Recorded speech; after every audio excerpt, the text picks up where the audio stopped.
Hi hello ನಮಸ್ತೆ welcome to my YouTube channel Sriju. ಇದು ಶುಕ್ರವಾರದ ಬೆಳಿಗ್ಗೆ ಎದ್ದಿದ ತಕ್ಷಣ ಮನೆಯೆಲ್ಲ ಕ್ಲೀನ್ ಮಾಡಿಕೊಂಡು ಸಿಂಪಲ್ಲಾಗಿ ಹೊರಗಡೆ ರಂಗೋಲಿ ಬಿಟ್ಟು ದೇವ್ರ ಮನೆಗೆ ಬಂದು ದೇವ್ರನ್ನೆಲ್ಲ ಅಲಂಕಾರ ಮಾಡಿ ಪೂಜೆಗೆಲ್ಲ ರೆಡಿ ಮಾಡಿಕೊಂಡೆ. ಇಲ್ಲಿ ಪ್ರಸಾದಕ್ಕೆ ನಾನು ಸೇಮಿಯಾ ಪಾಯಸ ಮಾಡ್ಕೊಂಡಿದ್ದೆ. ಹಾಗೆ ಪೂಜೆ ಎಲ್ಲ ಮುಗಿಸಿ ಟಿಫನ್ ಏನಾದರೂ ಲೈಟಾಗಿ ಮಾಡೋಣ ಅಂಥೇಳಿ ಉಪ್ಪಿಟ್ಟು ಮಾಡೋಣ ಅಂದ್ಕೊಂಡೆ. ಇವತ್ತು ಮಗ ಬೇಗನೆ ಎದ್ದಿರೋದ್ರಿಂದ ನನಗೆ ಅಡುಗೆನಲ್ಲಿ ತುಂಬಾ ಕಷ್ಟ ಆಯಿತು ಮಾಡೋದಕ್ಕೆ. ಯಾಕಂದರೆ ಅವ್ನು ಫುಲ್ ಅಡುಗೆ ಮನೆಯಲ್ಲೇ ಇದ್ದ ಇವತ್ತು. ಹಾಗಾಗಿ ಅಡುಗೆ ಬಂದುಬಿಟ್ಟು ಉಪ್ಪಿಟ್ಟು ತುಂಬಾ ಟೈಮ್ ತೊಗೊಂತು ಮಾಡೋದಕ್ಕೆ. ಅವನು ನೋಡಿಕೊಂಡು ಅಡುಗೆನೂ ಮಾಡಿಕೊಂಡು ಸ್ವಲ್ಪ ಟೈಮ್ ಆಗೋಯಿತು. ಇಲ್ಲಿ ನಾನು ಉಪ್ಪಿಟ್ಟು ಮಾಡೋದಕ್ಕೆ ರವೆನ ಸ್ವಲ್ಪ ಹುರ್ಕೊತಾ ಇದ್ದೀನಿ. ಈ ಸಲ ರವೆ ತಂದಾಗ ನಾನು ಹುರಿದಿಟ್ಟಿರಲಿಲ್ಲ. ನಾರ್ಮಲಿ ಯಾವಾಗಲೂ ರವೆ ತಂದಿದ್ದ ತಕ್ಷಣವೇ ಹುರಿದ್ಬಿಟ್ಟು ಒಂದು ಬಾಕ್ಸಲ್ಲಿ ಹಾಕಿಟ್ಟಿರ್ತೀನಿ.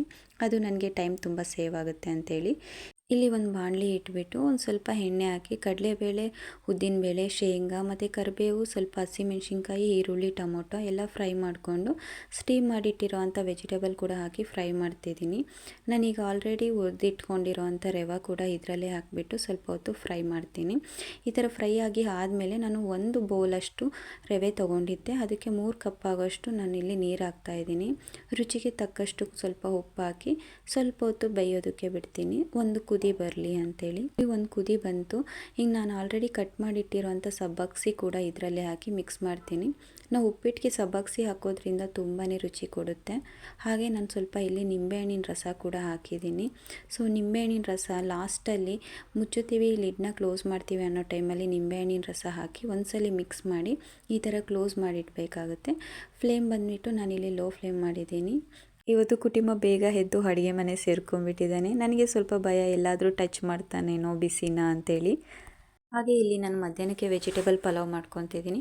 ಒಂದು ಕುಕ್ಕರ್ ಇಟ್ಟು ಎಣ್ಣೆ ಹಾಕಿಬಿಟ್ಟು ಅದಕ್ಕೆ ಚಕ್ಕೆ, ಲವಂಗ, ಏಲಕ್ಕಿ, ಸ್ವಲ್ಪ ಶುಂಠಿ ಬೆಳ್ಳುಳ್ಳಿ ಪೇಸ್ಟು, ಈರುಳ್ಳಿ ಮತ್ತು ಟೊಮೊಟೊ ಅವೆಲ್ಲ ಫ್ರೈ ಆದಮೇಲೆ ನಾವು ಹಚ್ಚಿಟ್ಟಿರುವಂಥ ವೆಜಿಟೇಬಲ್ನ ಹಾಕಿ ಒಂದ್ಸಲಿ ಫ್ರೈ ಮಾಡ್ಕೊತೀನಿ. ಈ ಥರ ಎಲ್ಲ ಚೆನ್ನಾಗಿ ಫ್ರೈ ಆಗಿ ಆದಮೇಲೆ ಮಸಾಲ ಹಾಕ್ಕೊತಿದ್ದೀನಿ.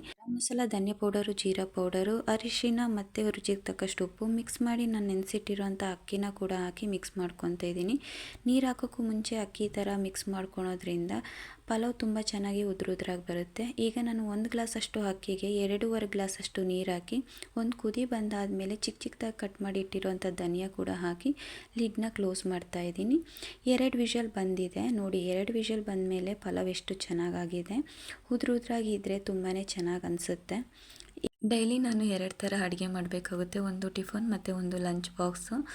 ನಾವು ಮಾರ್ನಿಂಗ್ ಟಿಫನ್ ಮಾಡಿರೋದನ್ನೇ ಲಂಚ್ ಬಾಕ್ಸಿಗೆ ಕೊಟ್ಟು ಕಳಿಸಿದ್ರೆ ಅಷ್ಟು ಚೆನ್ನಾಗಿರಲ್ಲ. ಅವ್ರಿಗೂ ಮಧ್ಯಾಹ್ನ ಟೈಮ್ ಅದನ್ನು ತಿನ್ನಬೇಕು ಅನಿಸಲ್ಲ. ಹಾಗಾಗಿ ರೈಸ್ ಐಟಮ್ ಏನಾದರೂ ಕೊಟ್ಟು ಕಳಿಸಿದ್ರೆ ಅವರು ಮಧ್ಯಾಹ್ನ ಖುಷಿಯಾಗಿ ಊಟ ಮಾಡ್ತಾರೆ. ಹಾಗೆ ನಾನು ರೆಡಿ ಆಗೋಣ ಪಾರ್ಲರ್ಗೆ ಅಂತ ಬಂದೆ. ಮಗ ವೆಯ್ಟ್ ಮಾಡ್ತಾ ಇದ್ದಾನೆ. ಅವನಿಗೆ ಗೊತ್ತಾಯಿತು ನಾನು ಹೊರಗಡೆ ಹೊರಟಿದ್ದೀನಿ ಅಂತೇಳ್ಬಿಟ್ಟು. ಡೈಲಿ ನಾನು ತುಂಬಾ ಸಿಂಪಲಾಗಿ ರೆಡಿ ಆಗ್ತೀನಿ. ಸ್ಕಿನ್ಗೆ ಡೈಲಿ ಮೇಕಪ್ ಮಾಡೋದ್ರಿಂದ ಸ್ಕಿನ್ ಡ್ಯಾಮೇಜ್ ಆಗುತ್ತೆ. ಹಾಗಾಗಿ ಫಸ್ಟು ನಾವು ಲೋಷನ್, ಯಾವುದೇ ಆದರೂ ಲೋಷನ್ ಅಪ್ಲೈ ಮಾಡಬೇಕಾಗುತ್ತೆ. ಸೊ ಅಪ್ಲೈ ಮಾಡಿ ಆದಮೇಲೆ ನಾನಿಲ್ಲಿ ಫೌಂಡೇಶನ್ ಯೂಸ್ ಮಾಡ್ತಾಯಿದ್ದೀನಿ. ಫೌಂಡೇಶನ್ ಮೇಲೆ ಕಾಂಪ್ಯಾಕ್ಟ್ ಯೂಸ್ ಮಾಡ್ತಿದ್ದೀನಿ. ಕಾಂಪ್ಯಾಕ್ಟ್ ಎಲ್ಲ ಸೆಟ್ಟಾಗಿ ಆದಮೇಲೆ ನಾನು ಬಂದುಬಿಟ್ಟು ಸ್ವಲ್ಪ ಹೈ ಪ್ಯಾಲೆಟ್ ಯೂಸ್ ಮಾಡ್ತೀನಿ. ಇದರಿಂದ ಐಸ್ ತುಂಬಾ ಚೆನ್ನಾಗಿ ಕಾಣಿಸುತ್ತೆ.